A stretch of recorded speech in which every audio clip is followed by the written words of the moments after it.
ꯑꯍꯥꯟꯕꯗ ꯊꯧꯖꯥꯜꯒꯤ ꯍꯧꯔꯛꯐꯝ ꯑꯣꯏꯕꯤꯔꯤꯕ ꯏꯄꯥ ꯏꯕꯨꯡꯉꯣꯕꯨ ꯊꯥꯒꯠꯆꯩ꯫ ꯈ꯭ꯔꯤꯁꯇꯗ ꯊꯥꯖꯕꯗ ꯏꯆꯤꯜ ꯏꯅꯥꯎ ꯑꯣꯏꯈ꯭ꯔꯕ ꯄꯨꯝꯅꯃꯛꯄꯨꯁꯨ ꯑꯩꯅ ꯏꯀꯥꯏ ꯈꯨꯝꯅꯕ ꯎꯠꯆꯔꯤ꯫ ꯍꯧꯖꯤꯛꯇꯤ ꯑꯁꯦꯡꯕ ꯏꯕꯨꯡꯉꯣꯒꯤ ꯋꯥꯍꯩ ꯍꯥꯟꯅ ꯈꯖꯤꯛꯇꯪ ꯄꯥꯊꯣꯛꯆꯒꯦ, ꯇꯥꯃꯤꯟꯅꯁꯤ꯫ ꯑꯩꯈꯣꯏꯅ ꯃꯍꯥꯛꯀꯤ ꯃꯥꯡꯗ ꯅꯨꯡꯁꯤꯕꯗ, ꯑꯁꯦꯡꯕꯗ ꯑꯃꯁꯨꯡ ꯑꯃꯛꯄ ꯂꯩꯇꯕ ꯑꯣꯏꯅꯅꯕ ꯇꯥꯏꯕꯪꯄꯥꯟ ꯁꯦꯝꯗ꯭ꯔꯤꯉꯩꯗ ꯃꯍꯥꯛꯅ ꯑꯩꯈꯣꯏꯕꯨ ꯈ꯭ꯔꯤꯁꯇꯗ ꯈꯟꯗꯣꯛꯄꯤꯔꯦ꯫ ꯑꯦꯐꯤꯁ꯭ꯌ ꯄꯟꯗꯨꯞ 1:3 He chose us to be holy and blameless in His presence in love. Holy, blameless in love. ꯑꯁꯦꯡꯕ, ꯑꯃꯛꯄ ꯂꯩꯇꯕ ꯑꯣꯏꯅꯅꯕ ꯅꯨꯡꯁꯤꯕꯗ ꯑꯩꯈꯣꯏꯕꯨ ꯈꯟꯗꯣꯛꯄꯤꯔꯦ ꯍꯥꯏꯕꯁꯤꯅꯤ꯫ ꯇꯥꯃꯤꯟꯅꯈ꯭ꯔꯕꯁꯤꯡꯒꯤ ꯊꯛꯇ ꯏꯕꯨꯡꯉꯣꯅ ꯊꯧꯖꯥꯜ ꯄꯤꯅꯕꯤꯕ ꯑꯣꯏꯁꯅꯨ꯫ ꯑꯥꯃꯦꯟ꯫ ꯏꯕꯨꯡꯉꯣꯗ ꯆꯪꯖꯃꯤꯟꯅꯁꯤ꯫ ꯋꯥꯡꯊꯣꯏꯔꯕ ꯁꯔꯒꯗ ꯂꯩꯕ ꯏꯄꯥ ꯏꯕꯨꯡꯉꯣ, ꯑꯍꯥꯟꯕꯃꯛꯇꯗ ꯅꯆꯥꯅ ꯏꯄꯥꯕꯨ ꯊꯥꯒꯠꯆꯩ꯫ ꯉꯁꯤꯗꯤ 73 ꯁꯨꯕ ꯏꯕꯨꯡꯉꯣꯒꯤ ꯑꯐꯕ ꯋꯥꯄꯥꯎ ꯅꯆꯥꯅ ꯁꯟꯗꯣꯛꯆꯒꯗꯕ ꯅꯨꯃꯤꯠꯅꯤ꯫ ꯅꯆꯥꯕꯨ ꯏꯕꯨꯡꯉꯣꯒꯤ ꯊꯧꯖꯥꯜꯒꯤ ꯈꯨꯠꯅ ꯁꯣꯛꯄꯤꯗꯨꯅ ꯕꯣꯔ ꯄꯤꯕꯤꯌꯨ꯫ ꯍꯧꯕꯗꯒꯤ ꯂꯣꯏꯕ ꯐꯥꯎꯕ ꯏꯄꯥꯒꯤ ꯑꯅꯤꯡꯕꯗ ꯊꯋꯥꯏ ꯑꯁꯦꯡꯕꯅ ꯁꯤꯖꯤꯟꯅꯕꯤꯌꯨ꯫ ꯑꯩꯒꯤ ꯈꯣꯟꯖꯦꯜ ꯋꯥꯍꯩ ꯄꯥꯡꯒꯜ ꯂꯧꯁꯤꯡ ꯏꯕꯨꯡꯉꯣꯅ ꯊꯋꯥꯏ ꯑꯁꯦꯡꯕꯅ ꯆꯤꯡꯕꯤꯗꯨꯅ ꯉꯥꯡꯕꯤꯗꯨꯅ ꯊꯋꯥꯏ ꯍꯥꯞꯄꯤꯌꯨ, ꯍꯤꯡꯍꯟꯕꯤꯌꯨ ꯍꯥꯏꯗꯨꯅ ꯏꯕꯨꯡꯉꯣꯒꯤ ꯅꯆꯥꯅꯤꯄꯥ ꯄ꯭ꯔꯚꯨ ꯖꯤꯁꯨ ꯈ꯭ꯔꯤꯁꯇꯒꯤ ꯃꯤꯡꯂꯦꯟ ꯁꯣꯟꯗꯨꯅ ꯅꯤꯖꯔꯤ꯫ ꯑꯥꯃꯦꯟ꯫ ꯉꯁꯤꯒꯤ 74 ꯁꯨꯕ ꯑꯐꯕ ꯋꯥꯄꯥꯎ ꯑꯁꯤꯒꯤ ꯃꯤꯡꯗꯤ ꯑꯁꯦꯡꯕ ꯑꯣꯏꯅꯕ ꯀꯧꯕꯤꯕ A Call to Holiness ꯍꯥꯏꯅ ꯑꯩ ꯊꯝꯖꯔꯒꯦ꯫ ꯕꯥꯏꯕꯜꯒꯤ ꯇꯣꯉꯥꯟ ꯇꯣꯉꯥꯟꯕ ꯃꯐꯝꯗ ꯊꯥꯖꯕ ꯑꯩꯈꯣꯏꯒꯤ ꯄꯨꯟꯁꯤꯁꯦ ꯃꯤꯡꯊꯣꯜ ꯇꯣꯉꯥꯟ ꯇꯣꯉꯥꯟꯅ ꯄꯤꯕꯤ꯫ ꯃꯆꯥ ꯑꯣꯏꯅ ꯑꯩꯈꯣꯏꯕꯨ ꯍꯥꯏꯕꯤꯕ ꯂꯩ, ꯃꯅꯥꯏ ꯑꯣꯏꯅ ꯍꯥꯏꯕꯤꯕꯁꯨ ꯂꯩ, ꯌꯥꯎ ꯑꯣꯏꯅ ꯍꯥꯏꯕꯤꯕꯁꯨ ꯂꯩ, ꯇꯣꯉꯥꯟ ꯇꯣꯉꯥꯟꯕ ꯇꯥꯏꯇꯜ ꯌꯥꯝꯅ ꯄꯤ, ꯄꯣꯖꯤꯁꯟꯁꯨ ꯇꯣꯉꯥꯜꯂꯦ꯫ ꯑꯩꯈꯣꯏꯁꯦ ꯗꯨꯠꯁꯤꯡꯒꯨꯝꯅ ꯑꯣꯏꯒꯅꯤ ꯍꯥꯏꯕ ꯃꯐꯝ ꯂꯩ, ꯃꯥꯊꯤ ꯄꯟꯗꯨꯞ 22:30꯫ ꯑꯗꯨꯒ ꯑꯁꯦꯡꯕꯤ ꯀꯩꯅꯥ ꯑꯣꯏꯅ ꯈ꯭ꯔꯤꯁꯇꯗ ꯅꯈꯣꯏꯕꯨ ꯊꯥꯖꯔꯦ, ꯂꯤꯟ ꯑꯗꯨꯅ ꯏꯄꯨ ꯂꯧꯅꯝ ꯇꯧꯈꯤꯕꯒꯨꯝ ꯖꯤꯁꯨ ꯈ꯭ꯔꯤꯁꯇꯗ ꯂꯨꯍꯣꯡꯒꯗꯧꯔꯤꯕꯤ ꯑꯁꯦꯡꯕꯤ ꯋꯥꯔꯣꯏꯅꯔꯕꯤ ꯅꯈꯣꯏꯁꯦ ꯂꯧꯅꯝ ꯇꯧꯗꯨꯅ ꯃꯥꯡꯍꯟꯕꯤꯈꯤꯅꯤ, ꯂꯨꯍꯣꯡꯕ ꯀꯥꯏꯒꯅꯤ ꯍꯥꯏꯗꯨꯅ ꯑꯩꯅ ꯀꯤ ꯍꯥꯏꯅ ꯄꯣꯜꯅ ꯑꯃꯨꯛ ꯀꯩꯅꯥ ꯑꯣꯏꯅ ꯑꯩꯈꯣꯏꯕꯨ ꯐꯣꯡꯗꯣꯛꯄꯤ꯫ ꯑꯗꯨꯅ ꯑꯅꯤꯁꯨꯕ ꯀꯣꯔꯤꯟꯊꯤꯌ 11:2 ꯎꯕ ꯐꯪꯏ꯫ ꯑꯗꯨꯒ ꯑꯃꯨꯛ ꯕꯣꯔ ꯑꯣꯛꯅꯕ ꯑꯍꯤꯡ ꯃꯤꯁꯦꯟ ꯈꯥꯡꯂꯤꯕꯤ, ꯕꯣꯔ ꯑꯣꯛꯀꯗꯕꯤ ꯂꯩꯁꯥꯕꯤ 10ꯒꯤ ꯄꯥꯟꯗꯝ ꯑꯣꯏꯅ ꯆꯥꯡꯗꯝꯅꯕꯤꯕꯁꯨ ꯌꯥꯎꯔꯤ, ꯃꯥꯊꯤ ꯄꯟꯗꯨꯞ 25:1꯫ ꯑꯗꯨꯒ ꯊꯥꯖꯕ ꯑꯩꯈꯣꯏꯁꯦ ꯁꯔꯒꯗ ꯏꯁꯣꯔꯒꯤ ꯃꯆꯥꯅꯤꯄꯥꯒꯤ ꯂꯨꯍꯣꯡ ꯆꯈꯥꯡꯕꯗ ꯕꯥꯔꯇꯣꯟ ꯐꯪꯕ ꯒꯦꯁ ꯑꯃꯨꯛꯁꯨ ꯑꯣꯏ, ꯋꯦꯗꯤꯡ ꯒꯦꯁ, ꯕꯥꯔꯇꯣꯟ ꯐꯪꯕ ꯃꯤ ꯑꯣꯏꯅ ꯑꯃꯨꯛꯁꯨ ꯁꯤꯡꯊꯥꯅꯕꯤ꯫ ꯃꯔꯝꯗꯤ ꯂꯨꯍꯣꯡꯕꯒꯤ ꯄꯥꯟꯗꯝ ꯑꯗꯨꯗ ꯎꯠꯄꯤꯕꯗ ꯑꯩꯈꯣꯏꯁꯦ ꯒꯦꯁꯁꯨ ꯑꯃꯨꯛ ꯑꯣꯏꯍꯜꯂꯤ, ꯀꯩꯅꯥꯁꯨ ꯑꯣꯏꯍꯜꯂꯤ, ꯇꯣꯉꯥꯟ ꯇꯣꯉꯥꯟꯅ ꯍꯥꯏ꯫ ꯃꯐꯝ ꯑꯗꯨ ꯃꯥꯊꯤ 22:10-11 ꯑꯃꯨꯛ ꯎꯕ ꯐꯪꯏ ꯑꯗꯨꯒꯨꯝꯕ ꯒꯦꯁ ꯑꯣꯏꯕꯗ꯫ ꯑꯗꯨꯒ ꯑꯩꯈꯣꯏꯗꯤ ꯁꯔꯒꯗ ꯏꯕꯨꯡꯉꯣꯒ ꯄꯥꯟꯃꯤꯟꯅꯒꯗꯕ, ꯁꯔꯒ ꯗꯨꯠꯁꯤꯡꯕꯨ ꯋꯥꯌꯦꯟꯒꯗꯕ ꯖꯖ ꯑꯣꯏꯅ ꯐꯝꯕꯥꯜꯗ ꯄꯨꯟꯅ ꯐꯝꯃꯤꯟꯅꯒꯗꯕꯁꯨ ꯑꯃꯨꯛ ꯑꯣꯏꯍꯜꯂꯤ꯫ ꯑꯍꯥꯟꯕ ꯀꯣꯔꯤꯟꯊꯤꯌ 3:3 ꯐꯣꯡꯗꯣꯛꯄꯤꯕ 3:12 ꯎꯕ ꯐꯪꯏ꯫ ꯑꯩꯈꯣই ꯁꯔꯒꯗ ꯏꯁꯣꯔꯒ ꯂꯨꯍꯣꯡꯗꯨꯅ ꯈꯨꯗꯣꯞ ꯁꯤꯟꯅꯒꯗꯕꯗꯤ ꯅꯠꯇꯦ, ꯈ꯭ꯔꯤꯁꯇꯒꯤ ꯀꯩꯅꯥ ꯍꯥꯏ ꯍꯥꯏꯗꯅ ꯅꯨꯄꯤ ꯑꯣꯏꯗꯨꯅ ꯂꯩꯃꯤꯟꯅꯒꯗꯕꯁꯨ ꯅꯠꯇꯦ꯫ ꯏꯕꯨꯡꯉꯣ ꯖꯤꯁꯨꯅ ꯍꯥꯏ ꯃꯗꯨꯗꯤ ꯅꯈꯣꯏꯅ ꯁꯥꯁꯇ꯭ꯔ ꯑꯃꯁꯨꯡ ꯏꯁꯣꯔꯒꯤ ꯄꯥꯡꯒꯜ ꯈꯪꯗꯗꯨꯅ ꯁꯦꯔꯥꯟꯅꯔꯦ, ꯃꯔꯝꯗꯤ ꯍꯤꯡꯒꯠꯄ ꯃꯇꯝꯗꯗꯤ ꯃꯈꯣꯏ ꯂꯨꯍꯣꯡꯂꯣꯏ, ꯅꯠꯇ꯭ꯔꯒ ꯂꯨꯍꯣꯡꯗꯨꯅꯁꯨ ꯄꯤꯔꯣꯏ, ꯑꯗꯨꯕꯨ ꯁꯔꯒꯗ ꯃꯈꯣꯏ ꯗꯨꯠꯁꯤꯡꯒꯨꯝꯅ ꯑꯣꯏꯒꯅꯤ꯫ ꯃꯥꯊꯤ ꯄꯟꯗꯨꯞ 22 pada kumapan amasung kuntrada uba phangi nugsiraba marupsing still church ase Christigi bride Christigi kainani haina haiba mafam le aikhoi se Christigi kaina oina aseng bi oina wal oina re thajare haiba su pol na haiba su le adugu khudop sinaduna nupa nupi gumna lohonga dabati natte sargada aikhoi ni changaga wayen wa amati soidana thengnaga dawri taibang mina amuk siba aduga wayen base arepani wayen ba matamda thajaba khaidoga thajaba singi manungdagisu chumdaba pretenders tausinnaba sasinaba sing amuk khaidokadabado adugumbagi maramda soidanamaki mapangi amamada langthokadaba thajaba loinamak changani haiduna warning sungpi pide habase bible da leite hanna taba yai tuba yai section lo lamphai gi punsi kina lelu aingona prabhu kauba mi khudimuna sarga changoi nakhoi na aina haibati tawdaduna aingona prabhu kauba karigino khawang nongpo nungsuptagi abraham gi galoina na phaminagani ningthauleiba ki macha sindu mapan gi amamada langthokani haibuna singbasu tongan ba warning khardi leiba maramna pornasu linnaduna longnam tawkini haidana nakhoi ki aina ki hai porna di khoi gi damakta sarga changbada aikhoi se mapangi amambada langthorakadra haidana kibi thajaba aikhoi nadi kiba suklai leite khoi di karinta su phaude adubu isor gi manai polna di kaya gi matik aikhoi gi damakta wabiriba kibiriba serious oina lobiriba adubu karigino sargalaiba asida tongan wayen bona su laigani yaw oina su pandam pibi aikhoi gi position tongan ba title mayam pi leisabi taragi pandam su bor ongnaba adu khaktana te lohomgi gesu oeli adu gamuk kaina su oeli maru oina sargalaiba ki pandam singi manungda luhongba se khwaidagi men oiraga aroiba bible gi sarukta su yaw masagi luhongbada aikhoi ga yaw masagi luhongbada loisaliba se luhongba haibista maru oina padam piri se karigino atei da pibadi kari kaibale luhong basta men oina pibiri se isorna sargada wayan base kari maram kino wahang ni paukhum adudi maram lay number 1 luhong bai base lifetime kini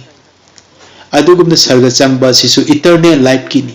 aduna luhong bada pandam pibiri bane number 2 luhong bai base ani na amatta oi family ama oi adugumna sargadadi aikhoi ibungogi family oidoini ibungogi machasing oigadoribani aikhoi se isorgi macha oiraga isorgi family makhoi oijagadoribani aduga mado lifetime everlasting life ki oina aikhoi kaina ba leire roi dobani aduna bor kaina ga pandam piribani mado ahan ba zone gi ahungi ani da ubu phangi ahum subada lohonga doribi kainada aikhoi bu praman pandam changdam nabi bagi maramde kaina haibasidi virgin kaina haibasidi virgin haiba pot ama dum loinara yawraban kaina oirabadi ma asengbi oigadabani asengbi nupi oigadabani kaina haibase adugumna isorgi macha oikraba aikhoi khudingmaksu asengbi oigadabani haibase khanghalibani kaina gina virgin christian gina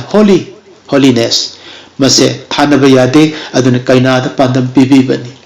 mari subadadi luhongba nimit yaudriba phawba kainadi masabu lamchat molhandaduna sengna thamjai maramdi waroi nakhrabi nupi maibasi nupa amana sokpa yade unaba yade program thaba yade wari saba yade mahak lamchat molhanba sukya yade dak lehenba yade blemish ohenba yade maik aduna sengna sumna ma lei First John 3:3 da masa mathantabu adum sengdok tuna sengna thamjai mapuroiba oigadoriba adugidama adugumna aikhoisu sarga sangri fawbadi sengna chumna isabu ithantabu ibungoda asa thamjaba mina ibungona sengbagum masa mathantabu sengdokjai haibase kainaga pandan pibibani ahanba johon ahumgi ahumda uba phangi banga suba kainaga luhongbaga aikhoi ga pandam tobibagi maramdi isor se suki matik sengba mangon sengdaba mata leitaba maramna aikhoi bu virgin bride asengbi kaina amagum sengna leinaba aikhoi bu mana kaina amagumna changdam nabiribani ताइबंग मीसिंगी मरक्ता ख्वाइदगी सेंगना लेगदबा ईश्वरगी हे ngमथंगदा सेंगदबा सुया यादबा मा हायु हायरदी लुहोंगदोरिबी कैना ददि virgin ओइदबा सुया यादे अदुगुमना ईश्वरगी मचा ओइख्रबा ईश्वरगी मांगद normal लेपकदोरिबा अखोय खुदिमक्से सेंगदबा सुया यादे पोलनदी की हाय अखोयदसु मदु फावगदबनी सिल इनाउसे लुहोंगदोरिबी वा लोइनरबी नुपी अमना लुहोंगद्रिगदा अतोप्पा मगा अमोटपा लमचत चलबदी लुहोंगबा कायरे कायना कायना मिनम्मगा ताइबंग पांददी मिनम्मगा लुहोंगिबसु याय अदुबु सर्गगी लुहोंगबददी सुया यारोय सर्गददी ईश्वरगी मांगददी अमोटपा लमचत सोयरबा मी अमना सर्गदा नंगना चंगबगी शक्ति पांगल सुलै लेते लुहोंगबा कायगनी रॉयल वेडिंग तो कायगनी पोरने खोयबु शैतान लिन तुबन इपु मिनमखिबगुम अखोय ईश्वरगी मचा ओरिबा खोयबसु अहानबदा माना थदतुना लेखा ताहनखिबगुम हौजिकसु मुक अखोयबु थेमदोकपिदुना लुहोंगबा कायखिनी हादुना की हादुना अहानबा कोरिन्थियागी 18गी अनीदा अखोयना उखिबदो अदु करी मरमगी किरिबनो लिन्ना इप थेमदोकपगुम अखोयबु थेमदोकनी हाइना की हारिबसे अखोयदा थेमगदोरिबा पोतो करिनो हाइबसे पोलना हिरम अहुमगी दमक्की मखागी वर्स तो पाथरदी सोयन उबिरनी 2 Corinthians 11 की 2 दगिना 4 पाबीरदी पोलना लुहोंगबा कायगनी शैतान अखोयबु मांगहनगनी मपानी अममद लंगथोगा या क्रक चिक्तुना खोय मांगहिनी हाइना कीबगी मरमसे पोसक अहुम खक्तनी नंबर 1 अनदर जीसस अतोप जीसु मनोइना नोइद पाउ संदोक चंगप याय नत्रगा अनदर स्पिरिट नखोयना सेंगदबा थवाय सेंगबा साबा मा नखोयना फंगिबा याय हाइना की नत्रगा अहुम सुबदा अनदर गॉस्पेल अतोप अफबवा पाव मा तारगा सी चुम्मिने न लक्षण खिबा याय अदुना मरम ओइदना नखोय वाइन फंबई मांगदा माइथेगनी लुहोंगदोरिबी कैना अमा ओइरगा नखोय अमोटप कैना ओइना नखोयबु लुहोंगबा कायगनी हाइबगी पोलना कीबनी हाइबसे पदा अनि दैना मरी फाव 2 Corinthians 11 अखोन उबु fungi another gospel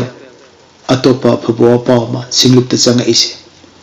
another spirit अतोपा थवायमा थवाय same सारा चमना दोइनी अनदर जीसस जीसु की मिंदा तुम गांग दोइनी अदुब अतोपा जीसु तौनिंग तौबा याबा जीसु चर्च सिंगदमसे रूल तब हौनख्रबनी पोल की मतमदगी हौना मदुनी पोलना यामना कीरिसे इसिलिनाउसे इबंगो जीसुना खंगहौदना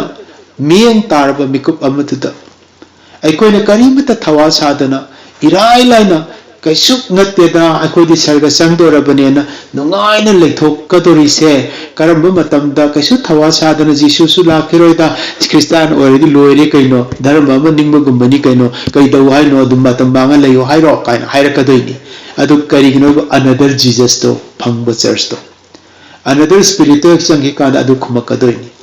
अनदर गॉस्पेल अफबवा पाउदो हेक अदुमाइना फंगकाददी जीसु लाकनी थाजरोय आई एम कमिंग सुन काजे पाथोकपददी दुम तानी प्रार्थनासु तौनी चर्च कानी अदु मा कैदोंगदसु बाइबल से थब ओइना पांगथोकपदी पांगथोर आरोय मरमदि मंगोंदा another Jesus another spirit another gospel अदु चंगख्रदी उपाय सुलै लेते क्रिस्टियन अदुम ओइनी टाइट पिनी थैंक्सगिविंग पिनी थबकते तम मागी थबक तौ लैनी ईश्वरगिदि तौर आरोय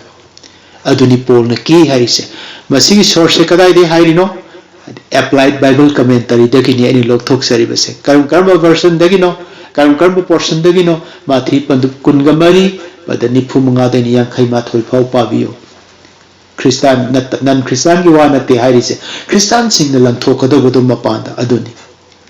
mathi pandu kungamanga pada kunipa den kuntra phau su pabiyo lukungama thoi pada kuntra mari den kuntra taru pasu pabiyo aduga applied bible commentary dadi asumana saying tai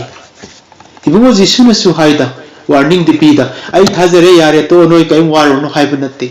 prabhu ko mine sarga chamo yauri ai ni haiba dati sutau tau dana ibu prabhu ko ise karigino luk tar ki nifu tar ta su yauri mathi tare ki kuma thoi de yauri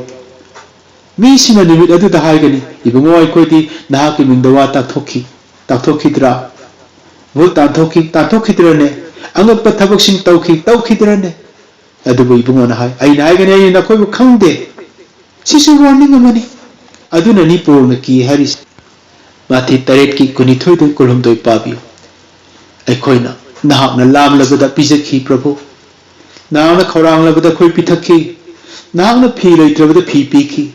nahakna nabada nahakna kaisum sangda leibada aikoina nahakku thogal tawkhitabrane prabhu hairakani jisu na hai adum aduga aina haigani sira phangba aigondagi chathoko diabol amasung magi dut singi tama thorang tawkhraba lomba naidaba maida charu mathi padukun ga manga padukun thrama thoidagina nifu taruk phaba masida tongan pot khradi dum yauri ba section daba yadaba jisu thajarga loire haibase masini yadaba pot khara yauri warning yamni yauri aikoida aduni porna aina na khoibu ki another Jesus another gospel another spirit amana khoina phangkini haidana ai ki masi applied bible commentary dagini sisu mo hanna aina haijaris ngasai aina ahubada pajakhibado ibungona aikhoibu khandopi base aikhoina ma ki maungda nungsibada asengba amasung amakpa leitaba oinana bani hai he chooses us to be holy and blameless in his presence in love episha amagi mari da in pajakhibado holy haibama blameless haibama in love nungsibada holy haibase yamna maru oy adunani a call to holiness asengba oinaba kaubiba haibase aina paikhatsari base wahang hangbay masida why do we need to be holy karigino khoi holy oidoisa because mahak asengbani aduna ma aikoi asengba oigadabani haibase God is holy be ye holy for I am holy Leviticus ki 13 gi 9 ahanba Peter amagi 13 nakoi asengba oyu maramdi ai asengbani asengba amagi leifamduda lomba naidana sengna leiruge hairadi taibong pansdagi Jisu Kristana cross ta pungseng sangdo pirakraba matungsida amuk hana molhallabadi Krista amuk hana sinanaba kaisu leitre mana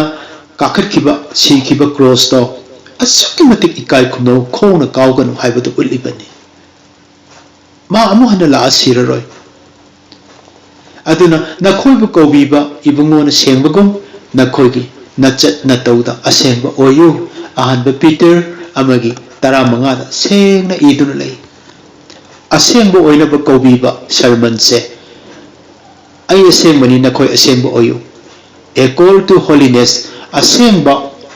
blameless amakpa leitaba magi nungsibada sengna amakpa leitana hingnaba kaubibani haibanina aina asengbagi matangda ngangjari holiness is the most abundantly attribute to God asengba haibase ishorda khwaidagi yamna leiba gun puthor o hairadi asengba natana mangonde sengdaba tholkadaba leite his love is a holy love magi nungsibase asengba nungsibani holy oiba love ne his wisdom is a holy wisdom magi adugumba gyan lausing asisu asengba gyan lausing ni chumnagi miyoibagi nate all that he is a holy hai mahak se punama karinoin yengrabadi asengba haibasna loire magi leiba punama all that he does is holy mahana tawthorokpa thabak pumnamakto asengba oyaba isorgedi his name is holy magi mamingsu sengi his work is holy magi wahaisu sengi his work is holy magi thabuksu sengi his spirit is holy magi thawaisu sengi his dwelling place is holy mana leiba mafamsu sengi who is like you O Lord among the gods nangmuk phaba sengba nanga manaba sib kana leiribage atai lai who is like you glorious in holiness matik mangal amasung sengbada nangmunda matik mangan chawba sib kana leiribage there is none holy as the Lord prabhu gumba asengba kana su leite nusidrang silinau sing ishor si kayagi matik sengkrabano masidagi su khar sengna amuk ai haijage yengo ishor na magi asengba singda chetna thajadre mahaki miyengda atiyanong don su sengdre job 15 gi 15 da uphange senge haikraba magi mising su sengdre hai thajadre ishor iban atiyanong don si su sengde Mana mahaki manai singbusu thajadre, sargadut singbusu mahaki mangda asoiba leire, Job mari ki tarani pan. Ibungogi mangda tha phawba nganba yaudre, aduga hoi thawan misak singsu sengba yaudre, Job kun manga gi manga. Ishwar se kayam sengi habise masina ta'i. Holiness means he is absolutely righteousness. Mapung fana dharma chele aseng ba habise gi arthadi. He cannot look upon sin. Pap habise man muni yengdro le thokpa ngamde khangba ngamde. He hated sin, wicked, iniquity. Mana khwai tukuchaba pamdaba sidi pap phatabam sung khangna lamsin bu maran. Kadai diyawe Hebrew, Ibria, amagi mapanda, same iduna lay. Adamna, Idelin konda, harauna, ipka, simbi duna bor mayam pirabumatung. Pap amakak tauki Adamna. When Adam and Eve commit single act of disobedience, God cast them out of Eden. Sukmigi single act of disobedience, highway in the pap amakak taubumatumda, lang thoki, Eden, ko lang thoki, tam thoki. Mana yamna penjaba yamna nungsijaba macha phawada pap ama tawruba matamda langthokkiba ngamme Adam ifse asuki matik nungsiba masi aina penba isani mangon masi aina nungsiba isani mangonda aina yamna pele hadna ibungo Jesu Christ da ani ahumlak sargadagi lautharaki adubu pap senba singi marakta masing challe haiba Isaiah 53 ki 12 Luke kuni thogi kuntra tareta haigi bado madu masing chandone ibungo Jesu Christ na cross mathakta papi singi represent tabu matamda Ishwar na mabu thadoki ibungo na laure ipa ayu kari gismai na thadok peri no nongsi na cha phabu cross mathakta mana thadoki mana ngamdeba hoy kari gino because God is holy Ishwar di aseng bani his word is holy his spirit is holy He cannot entertain with disobedience. Disobedience haiba in the Bible siman entertain to bungam te harau minabungam te maram di mag sengi magi thawai so seng mani magi wai so seng mani mana haiba in the base ma ka tawai sumadu da khangbi da harau khangbi da na lai se harau punatte harau sumam ngam te aduna ni por na ki haris noi mangi ne na sirinau sing ajaya na adungai sarga se uba phangjaki Ishwar na sarga hangdoktuna Isaiah da uhanbiki Isaiah taruki amadaina manga phawbad uba phang sarga da man uba matamda Ishwar gi singasan da Ishwar phami adu miyamna holy holy holy asengba haina nungsiba sur isai saktuna mabu thagat pada man oi madu hek uba matamda mana oh aise kayada pap chelaba langjakraba kayada chumdaba sengdaba mi amano haina masana kaptuna Ishwar gi mangda ma masabu kaisu letuna lauthokse aise kaya chumdaba kayada sengkidraba mi amano kari degi haire no sarga gi sengmud urubadagi ajana dugumna masabu yamna humble oijaki sahi chapter ki matungda Isaiah na ukiba, Jisaya na ukiba, sarga adumak nungsiba sebok ibungo Jesu Christ gi sebok Johanna so Patmos itakta sarga hangdok piduna same heaven Isaiah na ukiba da manus ui same throne Ishwar na phamiba singasan da manus ui same song adu da sakkiba do suhom hongde Johanna uba matam da su asengba holy holy holy haina adum sakki Isaiah na ukiba duga chap hek manaki Johanna ubasu phongdok piba mari gi nipan Revelation 4:8 man ubani matam duda Isaiah na nanai di pap sen bani oh aise kaya da chumdaba sengdaba minona khangjarapado adugumna Jesu gi thabak ta ngaramba Johanna asibagumna Jesu gi mawda upna ta dun laiki ibungona ki ganu aini ne Johan har kanda ma mamit pangmangam ki karigino sargasi asak sengi khangbu matamda jisugi thabak ta ngajaraga oina jarambado adumaina dum oina gani khalluba sargada sengbuda u kandadi madi kaisuna ten asiba gumna taraga mamai hagat pangamde silinau sing aduna ni pulna ipna longnam tawduna nang aigi asengba kaina oina thajaraba ikoise lombana itena sargada paminaruraga daba ikoise longnam tawduna linna ip manghan kibagum aikoi bisu amuk themdok khini aina ki haribase adunani ainisu asengba haibase amuk hana puthok satuna miyam da hajaribase. He is a God who is absolutely and completely worthy of all of our praise and honor. Thagat pada ikai khumnabada khwaidagi wangthoiraba matik chaba adudi aikhogi source ni atai leite. Aribu alepnabagi matamdadi holiness is represented by absoluteness and majesty.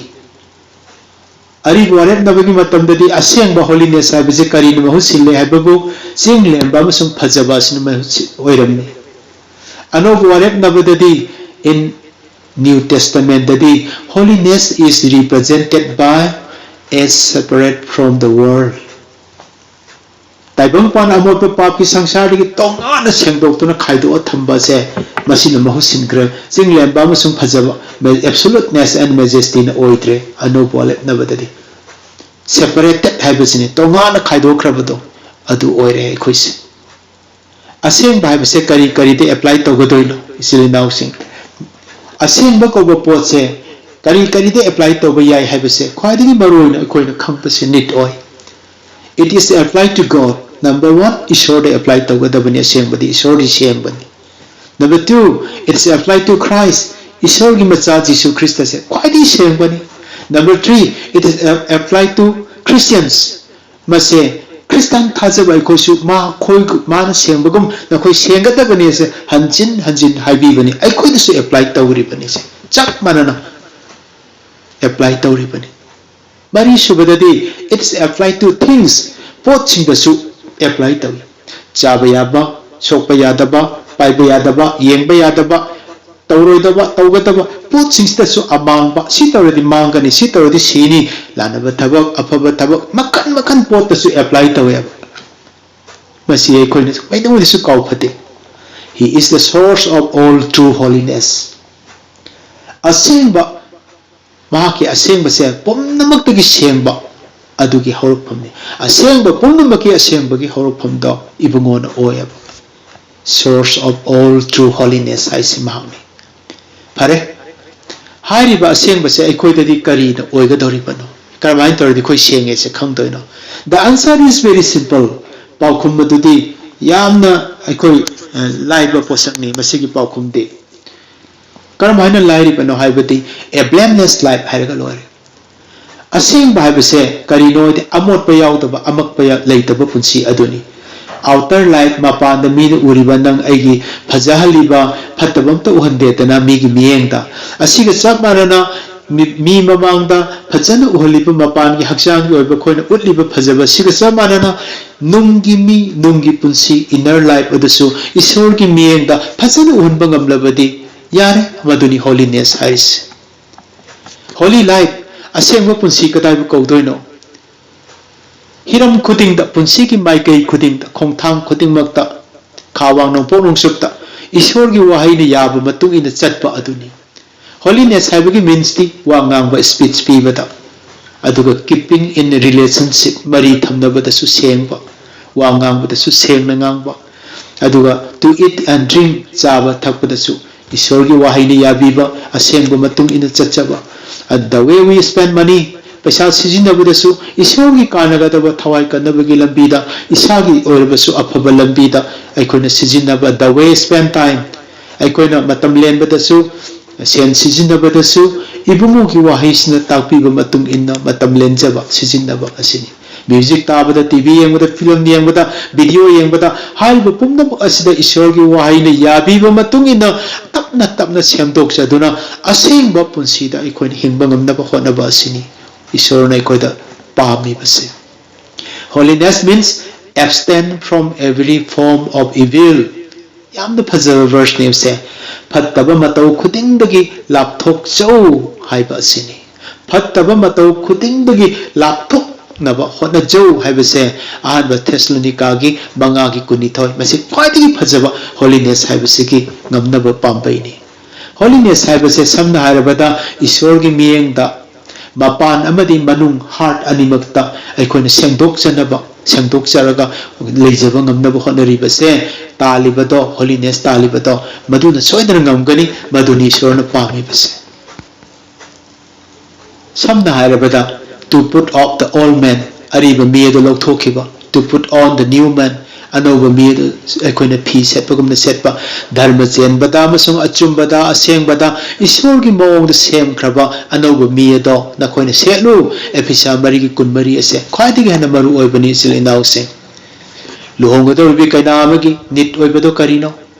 virgin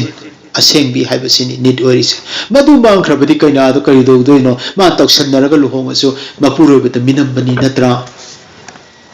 oti gi matamdadi kaina oiba luhongbasisu sengi ma virgin ni ma lamchat mangdri haibase proof pira kanda luhongnari ni natrudi luhongte mama mapana ka tongan tongana magi selamba phi ka puthokna yam proof tongna doini virgin ni kaina adugumna Christian amagi nit oiba adusu holiness asengba oiba se yamna maru oiribani aikoi bu ishorna kauribase ataigi dama kokthokpana tiye asengba haibase oina ba kaubani karmaina khangi ishorna aikoi bu kaubibase sumna kaubonate asengba oina ba kaubibani English study he called us with a holy calling hai mayamu kaubibadudi makhal makhani Christian di oina ishorna khoi bu kokthokpadi holy calling ni he called us with a holy calling Anisubat Timothy amagi mapan masida phajana urabani asengba oiba asini ishorna kobi kobi base asengba oina ba kobi ba asengba kobi ba maduniya in holiness a call to holiness in thamjarise maramdi aikoi se ishor gi machanu pa Jesus Christ gi royal wedding ningthau gi luhongba amada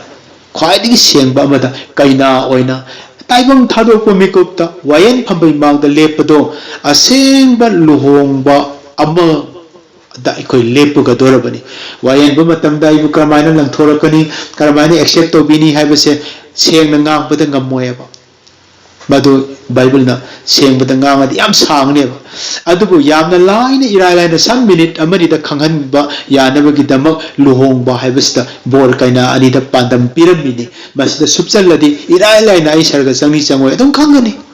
Christian orasu ai leiraro yararo thabak yaudre kaise adum khangdoini Prabhu sinna kaure ai taibang pandam luppe loin khangdoini luhongbai pandam pirati maduna aina luhongbagi pandam matem hapsan jari bani luhongbada setpa gown je chumdagi gown nate aikhoina setoisti classic bride kawe royal bride royal wedding the set ka dabak gown makhan taret lai kaina gi hariba gown makhan taret se masida gown ama nupi ama kaina ama seliba luhongbagi gown se masida pot mayam yauriba makhan makhan person matek artha loina lai mado Bible gi spiritual da su karmaina koi hayeng luhong phije selaga gown gi person singa se karina mahu sindoino dharma che mana aseng bada nungsi bada pina hai bada hari basing se matang loini apply to ba yai matam leite ai haira roi adubu part sing du dangti haijaram gi classic ningthaugi macha singi luhongbagi ishorgi macha luhongbada seliba gown makhal taret lai aikoi gi kaino sida taibong pan gi oina royal ki oiba hariba gown makhal khuding makta layman gi orasu gown khuding makta gown amadi yauriba element makhan singdoi haijage silhot tik tawi ahan baito ani subda neck line haiba person lai waist line haibam lai sleeves yawi gown manungda hem line haibasu lai fabric and finish haiba portion yauri lace ko mafam yauri embellishment haiba yauri skirt details ko part yauri gown manungda bodice details haiba khwang hek mathak to adu yauri colors makhan haibasu yauri kari gi white seasonary no haibasu yauri hai bese gown amagi pikraba angobu phidu manu diyaur bu person element singaktani makhoi singato spiritual da loine apply tawdoini hai ba gown adu da kariguma veil maikhum ame ha walamba natre kariguma person ame ha yawdo matamda royal bride ama oiba yate ma reject tawgodoini luhongba da tokani royal gidi yate adugumna thawai gi aseng bigi fijet oigadoriba fijet mayam ado adu khoi gi su phajana ta eba karmaina karamba thawai gi fi setono efisa mari gi kunmanga pada mari gi kunmanga dagina pada panduk manga gi ani phau pama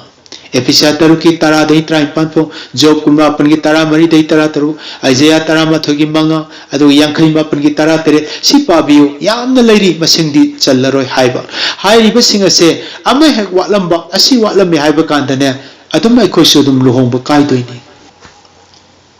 adunani polna ai khoi gi luhong se kai gani haina Linaduna ipulaunam taubakum nakhoibo another gospel another spirit another Jesus amada nakhoi chatkini haina aina ki harise Bibles da sargada changoi mapanda leigani hakchang nakhoi soidra amambada chatkani thabak yaudaba thajaba kaina sarga changoi doba pretenders toksanaba Christian singi piriba khudingma ado madugi horak phamdi sarga habsu manghan mangamba horak phamdi Church manungda another Jesus, another gospel, another spirit aduni porna kiris. Ira ila na koi di church ambu kare haid adu yate. Royal wedding do ngasi ni haina khalo isili nausing sibagi nimito ngasi sine na khalo.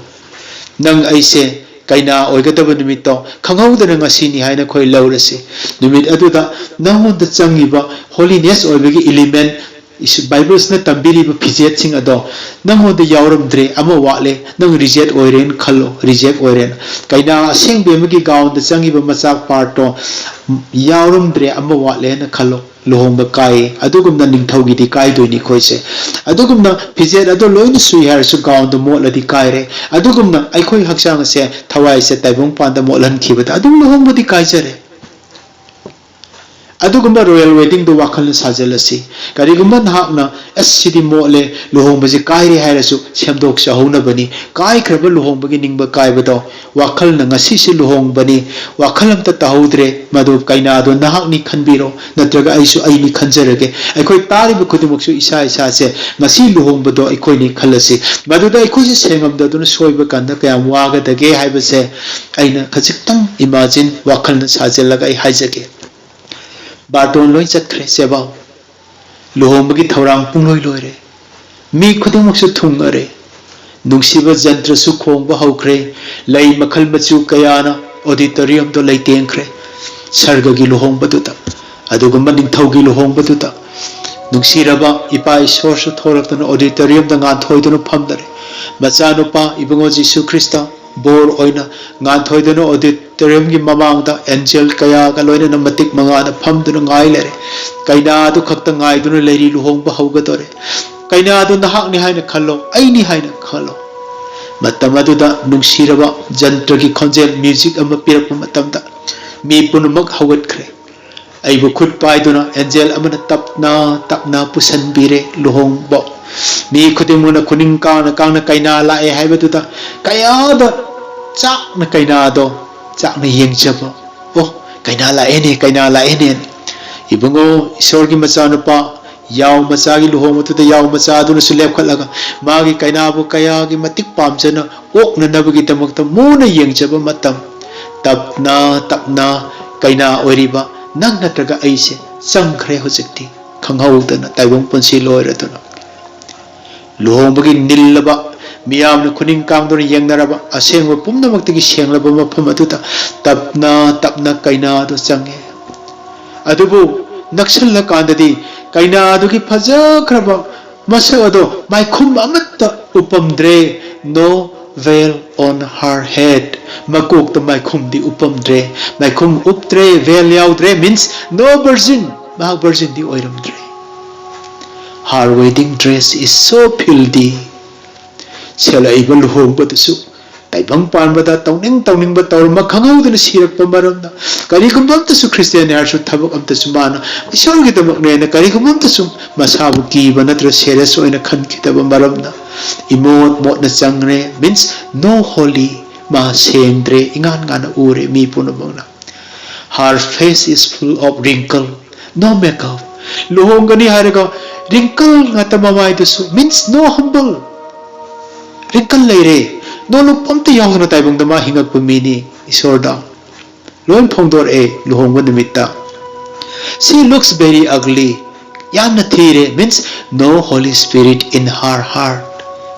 Magi thamoi numta thawai sengna ningthau su oibide thawai sengbagi phajaba leitrabada karamana ma khwaidigi thiba oire. The bridegroom never see like her before. Bor aduna kaidawudasu magumba mata ukidri because maramdi she didn't walk with God. Magi sorga saminna kebanate isorga maga saminna ba punsi oikide mamin khaktagi so called Christian ni ma adum thawai hingnabani kaina sumna oipam thopai oirakpani karigumba mata isorna number 1 isorga damak mana magi punsi da khaidokkiba magi punsi katkhiba nangna hen hele haibase thabakna utkidrabani thajaba to thabak yauraktrabani. She put God secondary. Mahakti isorbu adum chindadi nangna hele harsu thabakdadi secondary oina thamakpa nupi nupa oire. There is an unbelievable sorrow in his eyes. Ibungo Jesu Christ ki mitta mapi taraga hakinga letna nungdi nungsirabasu nangai ga leminararoi ko ina bora do teng thare yam nawai yam kappe.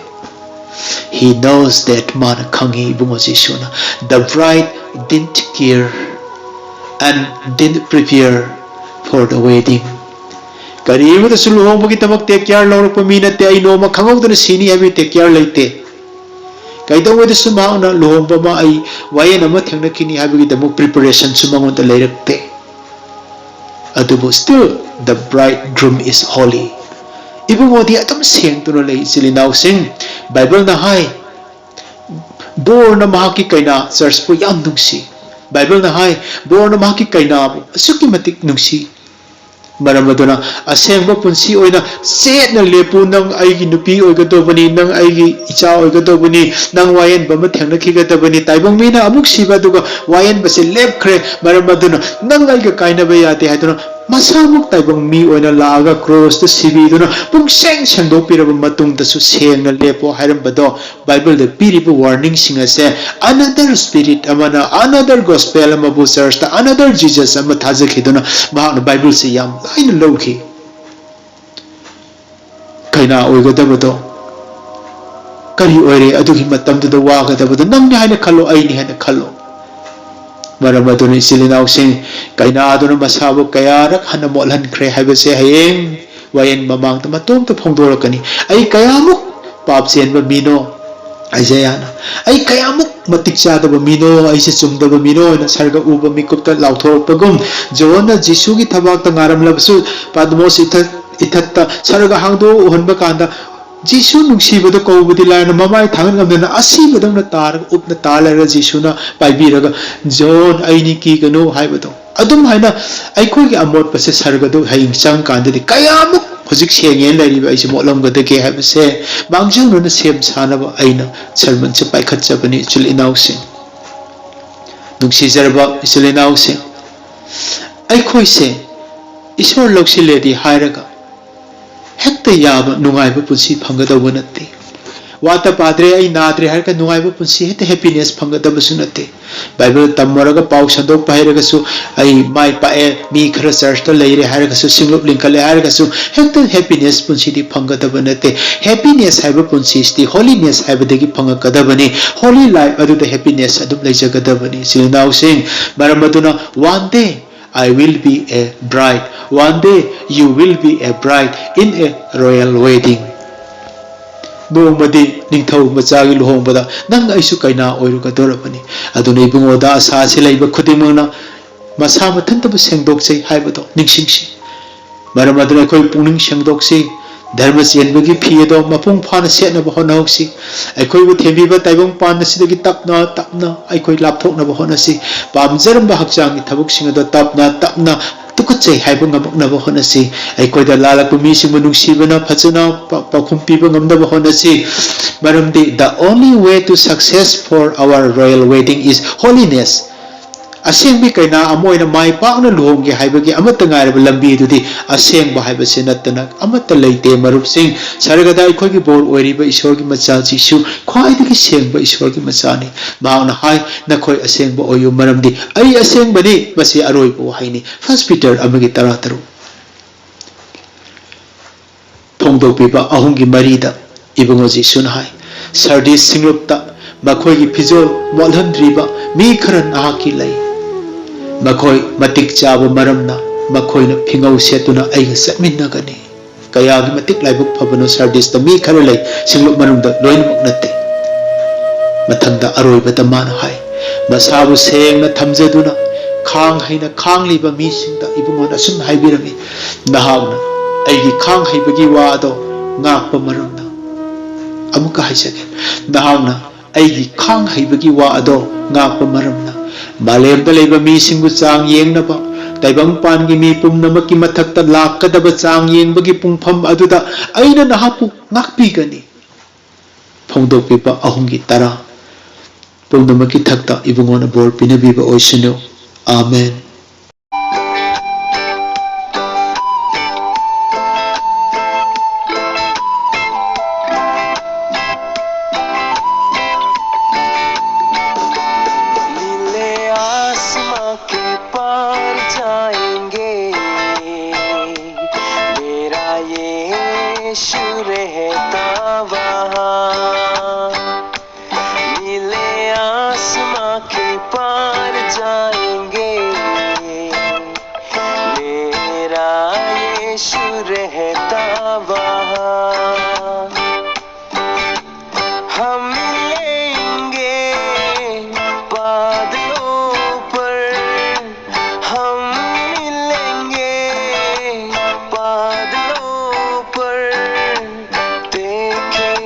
सारा जहां